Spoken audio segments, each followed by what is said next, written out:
Welcome to We Live It, the Live Ag Podcast, your source for livestock market insights, management strategies, and real conversations with those who don't just work in the cattle industry, they live it. Here are your hosts, deCordova and Casey Mabry. Welcome back once again to the We Live It podcast with me, myself, deCordova, and Casey Mabry here. We're at Logan County Cattlewomen's Calcutta. I get caught up on that Calcutta, but Texans don't have Calcuttas. Yeah, we don't have Calcuttas, but Miss Brett McIntyre reached out here, I don't know, a month or two ago and asked us to join them here and record a couple of podcasts, and we said we'd love to be there. So we come here today. We got a couple of our reps that are here that got some heifers in the Calcutta, and then we know several people around the area, and me and Casey kind of met up with some buddies of ours today and rode through a couple of feed yards and looked at a bunch of cattle we sent up this way, and we've had a good afternoon of looking at pretty good cattle. So we're joined here now with Monty Younglund. And Monty, are you from Sterling? Or No, I'm from north of New Raymer. That's west of here about 30 miles, and I live about 6 miles from the Nebraska line and about 14 from the corner of Wyoming.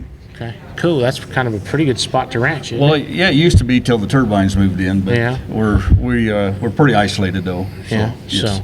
So kind of just tell us a little bit about your history. You got several ranches that are homesteaded, and then you lease a couple of them that are the same way. And correct. Kind of give us a little bit of your family history and kind of.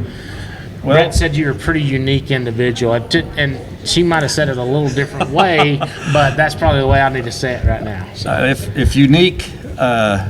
Might be a term, but anyway, how I've come about is Grandma homesteaded up there, and Grandpa homesteaded close to her. He ended up buying like 6 cows someplace and came with a brand, and he started building up. And then Grandpa raised remount horses for the Army for World War I, so we've got a big old limestone rock there that we refurbished it, and we use that as part of our cabin barn. It's been added on too, so we got a lot of history there. And then back in the 80s, we lost 27 sections due to a blizzard in 77. We lost 350 cows, calves, and froze the testicles on all our Charolais bulls. So it was pretty tough times, and then right after that, interest went to 24%, so that knocked us in the socks, and we had to start over. I got aggravated with agriculture, with ranching, because you couldn't make any money, so I ended up moved to Yampa, Colorado, south of Steamboat, crawled in a log truck and hauled timber for about 9 years and welded, but my heart was still in with cattle, and so I was able to come back to the original homestead ranch we had. Was able to save about 3 sections, so I was able to come back and start back over, and been building back, and got remarried, and my wife and I, she had a ranch that had a homestead ranch on it. Also, it's got original sod house, so we started building back together, and then we leased another ranch. It's a homestead ranch. It's got a sod house on it. So we was in Angus cattle for a long time, and then we switched over, started putting Hereford bulls on them, selling Black Baldy replacement heifers, did very well, and our Black Baldy steers would top the superior market, and we did really well with that. But we've been breeding Wagyu bulls on our heifers just for calving ease. So pretty soon we had a retail product that had some value to it, and so we started peddling a little bit of meat. Well, then that turned into a situation where we got to thinking, why don't we just sell high-end meat instead of just selling an average calf?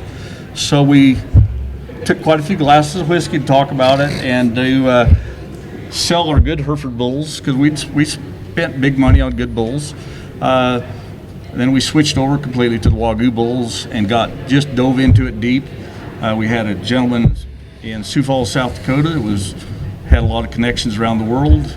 We started selling to him, got a big premium over regular price for quite a few years, and we had actually some of our own cattle have gone from a feedlot out east of town here in Sterling to China. So that's kind of a feather in your hat when you can say you've had cattle go that far. But that market has gotten, the premium has gotten taken away. The neat thing about cattle people is that they keep improving our genetics yearly. It used to be it was hard to find very many prime cattle. Now it's common for good breeds of cattle have a lot of grading prime. And cheap corn. Yes, it helps. Yeah, that helps a lot. So anyway, that's where we dove into it, went pretty deep with it. So then now that premium's kind of gone away from us, and we've gone back to half of our herd. We run from 200 to 250 head, depends on how much grass we have. But we're going back to half of our cows are an F1 Wagyu Angus, and we're putting the Hereford bulls back on them. So we can raise Herefords got a lot of genetics that is top in the industry, and with good Angus cattle with the Wagyu, I think we're going to have a really good feeder calf to sell too. So that's the direction we've been going, getting back into that program.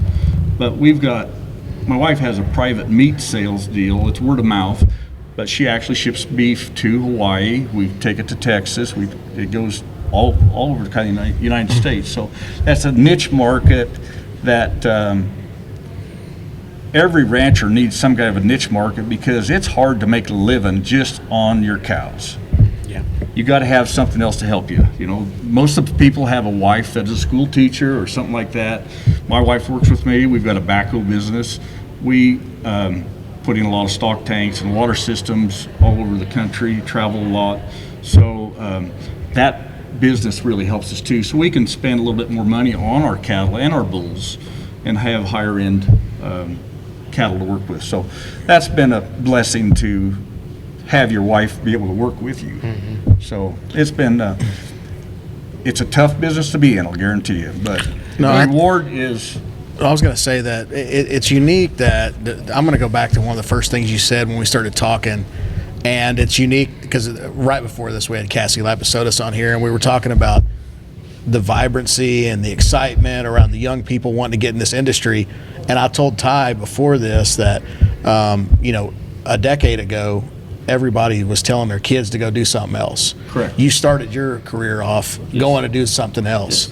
And you're like, but the cyclical nature of cattle, it told you then to get out of it, whether it was high interest rates, right. All the different things, all the negative things, it told you to go do something else.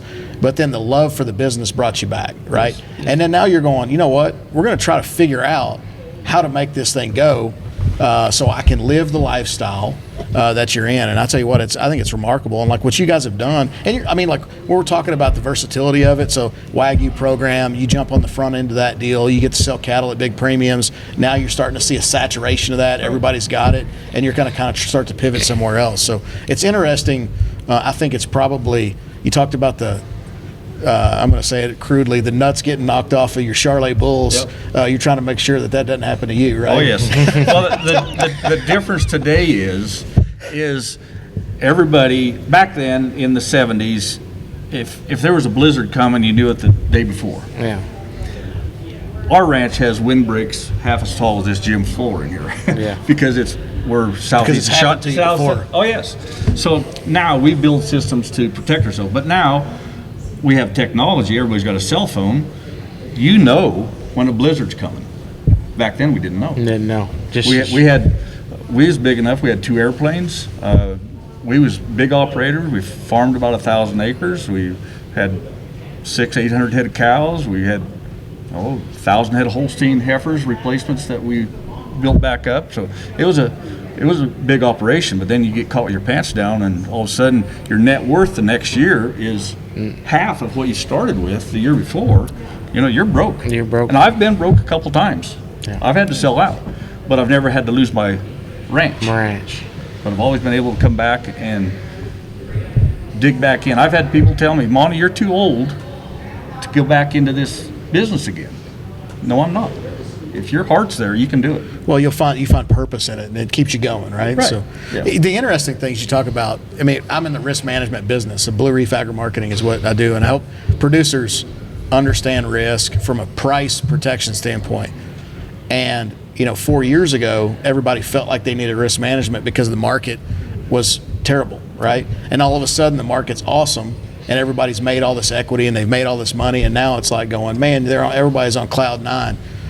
I mean, what's interesting, what you keep saying is your wisdom and the times that you've been in this industry, it tells you to put your dukes up, right? And you're going, look, I need to continue to protect myself. But the problem is that's what's happening to our ranches, our older ranches. They are disappearing because the younger generation don't want to either work hard or take a risk.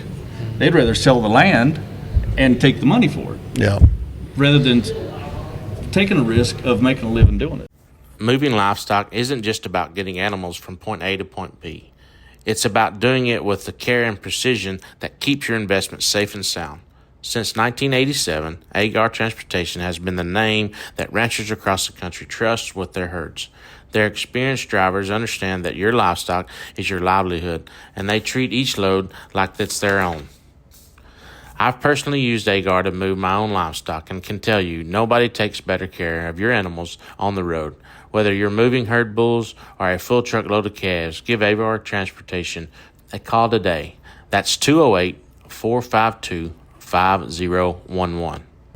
Yeah.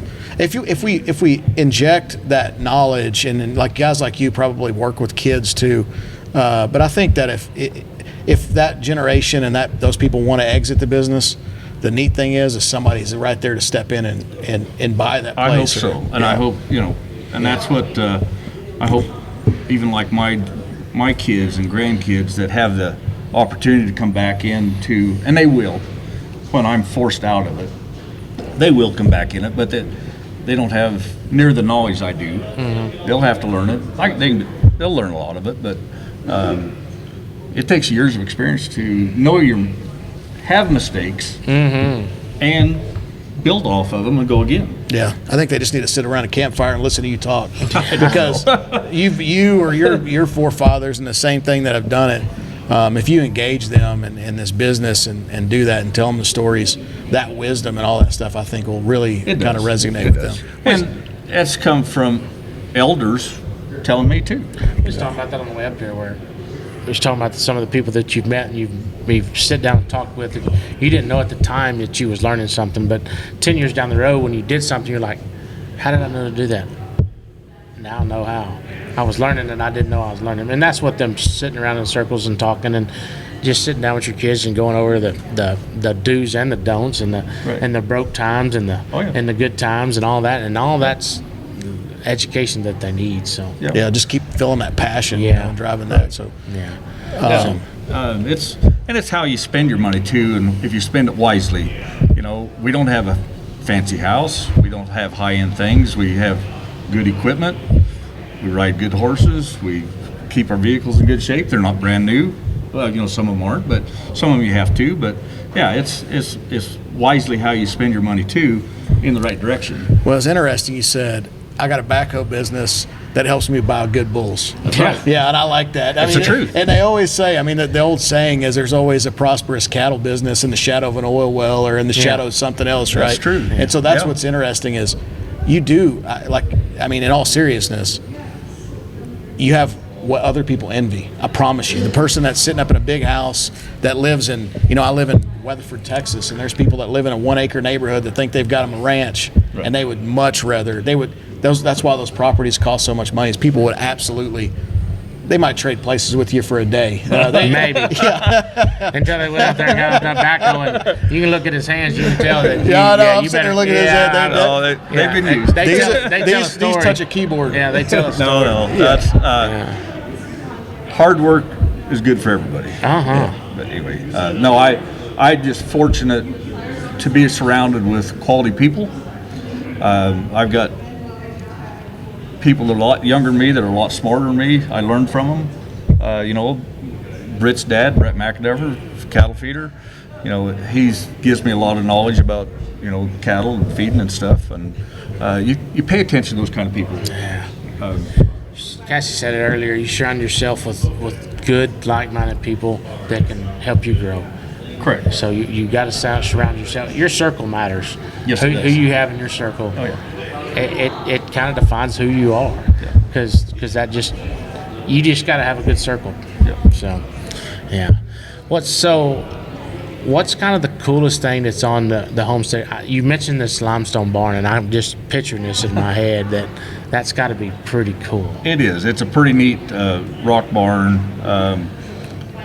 But that's a neat thing. And the thing about it is, when the grass is short, like right now, with just buffalo grass up there in our country, but I've found the wagon tracks where they mined the limestone rocks a mile and a half away and hauled them up there and stacked them. And there's rocks they have to be 200 pounds.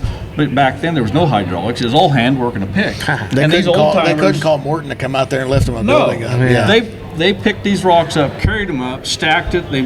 Their mortar was brutal clay because we have limestone up there, so there's brutal clay up there. So they just made a mud out of that and they stacked it. And if they kept a roof on it, they'd last forever.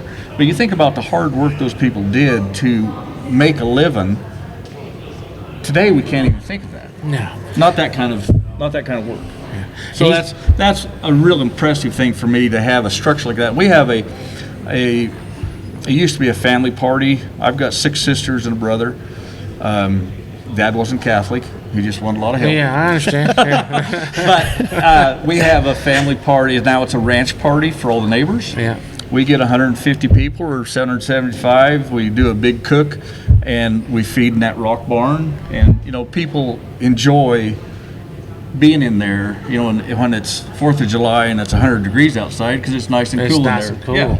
But we have a lot of Indian teepee rings and stuff out there. But I don't know. The coolest thing is just being out in the middle of nowhere and. Do you sometimes sit around and imagine what it would have been? I mean, I'm not saying you got it easy, but you got it easier than what those guys would have had. By far. Do you sit there and think about, man, when you start thinking it's tough, yes, you go, man, these guys had it tougher, But, Grandpa would turn over his grave if I knew I went and spent $60,000 for 5 bulls. Oh, yeah. Right? You're not buying a Denali GMC, though, are you? No. But it's called parity also. Yeah. It's all goes hand in hand. What their 5-cent gasoline gave them back then compared to what we pay now. Yeah. It's, people think about our prices right now. They are great.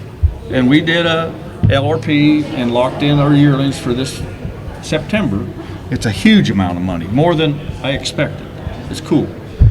But on the flip side of that, how much money do I get to keep out of that? What my cost is to get that far. Yeah. That's the other. Oh, absolutely. That's the hard part. Our feed prices have come down, but just like parts, if you go to a restaurant, all those things, add up. Yeah. No, it's interesting you talk about LRP. I mean, we can talk about that for a minute because, like our business, we work with producers and sell them LRP or work with them on educating on that stuff. And it's for you to have enough foresight to go, look, I've got, this ranch, because you're a production-based business, so you're really at the mercy of the market. And having a cow-calf operation, when the market goes down, you don't get to cheapen up. No. It's all revenue-based, right? It's all top-line stuff. So you're looking out there going, man, for a year, I can go out there and lock in, whatever these yearling prices are, it's 2,000, 25, whatever the number is now, $2,500 or something like that. 27. Hey, and you think about it, so cattle feeding is you buy a set of cattle, you try to buy on margin, but you guys have had like this whole year of production-based business. So you go back and you go, okay, even before COVID, and then you just look at like a trend line.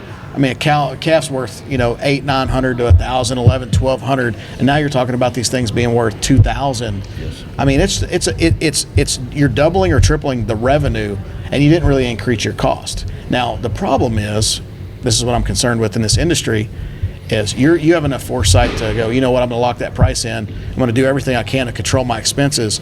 Lots of people are just now getting into this business. Yeah. Right. And they've got these high expenses, and they're going to bet on the come. And so what I keep telling Ty is we need to quit gambling with these cattle and do something about it, Lots of new entrants into this business, lots of excitement around it because, it's like any other thing that's gone up in price. It attracts a lot of people. It's a gold rush, if you will. Especially when the prices are high. People, they absolutely let them go through a couple cycles and see how they come out. Oh, yeah. Right.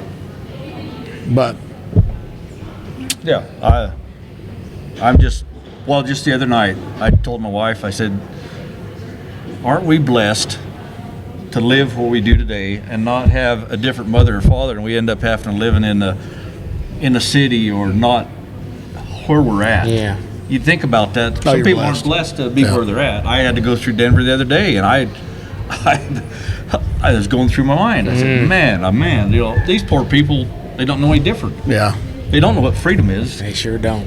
And that's when you say I don't have a big fancy house. You do have a big fancy house, man. Right. It's where everybody wants to be. Yeah. What do we do there? Yeah. You do your laundry, you eat, you sleep, and you do your books. Yeah. But other than that, it doesn't make me any money. Right. Well, we thank you for being on here. Your story's real unique. When Brett was telling me about you, I'm telling you, I got excited about how you all come through it and your business and how long y'all been in the business. And one thing I want to touch on before we do leave, remounts. So your great grandfather raised remounts remounted horses for the World War II. So did they ship them out of there on rail, or did they? There was rail. They're at New Raymer, which was south, and then up at Kimmel, Nebraska, another place, or Pines Bluff, Wyoming. But I don't know quite how he got rid of his horses or whatever. But he had a pretty big string of horses. Do y'all still race? Y'all still got some brood mares and race some? No. I ride a lot of mares, but I don't. No. But I know that went on for a long time. That was a good income for him till the war was over. Right. And then. That just intrigues me how. And in fact, down in our rough country, cow trails are a certain width, but the horse trails, you could still. When I was a kid, you could still find the old horse trails, and they were bigger and wider and stuff. So it just hit me. So are you from, where you live, is it south of Pine Bluffs? Yes, southeast of Pines Bluff, about 20-some miles. Okay, so I'm going to tell you a story about me, okay? And this is probably not good because people have joked around about running out of fuel.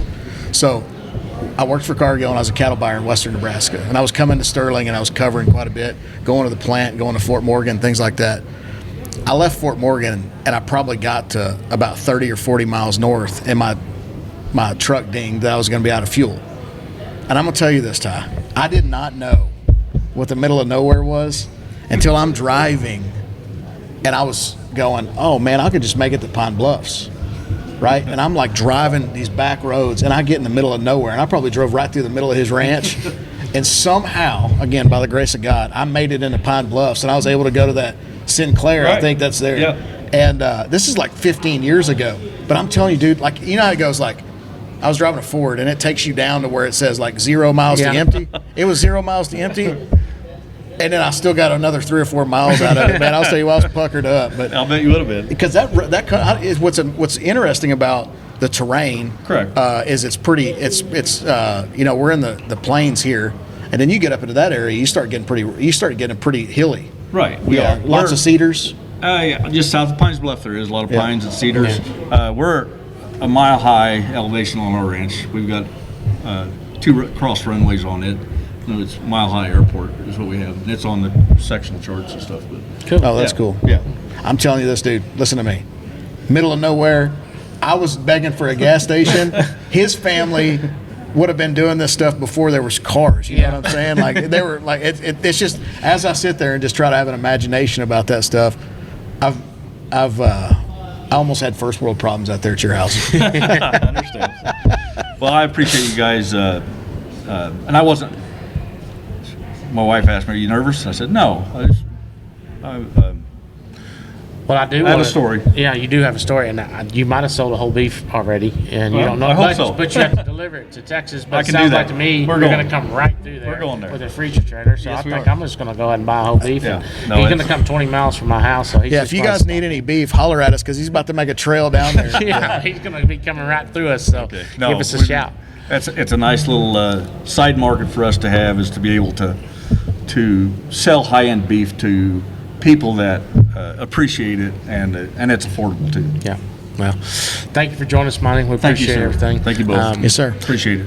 Thank everybody out there in social media land for watching us and joining me and Casey once again on the We Live It podcast. Remember, don't forget to hit subscribe and like after you watch these episodes, and send us a message on if you want to hear about anything, or you have a suggestion of some guests that y'all would like to see, or some questions that you have. And if you want to advertise with us, just go ahead and send us an email. You can reach us at live-ag.com. So hit subscribe, hit like. Thanks for watching us. God bless.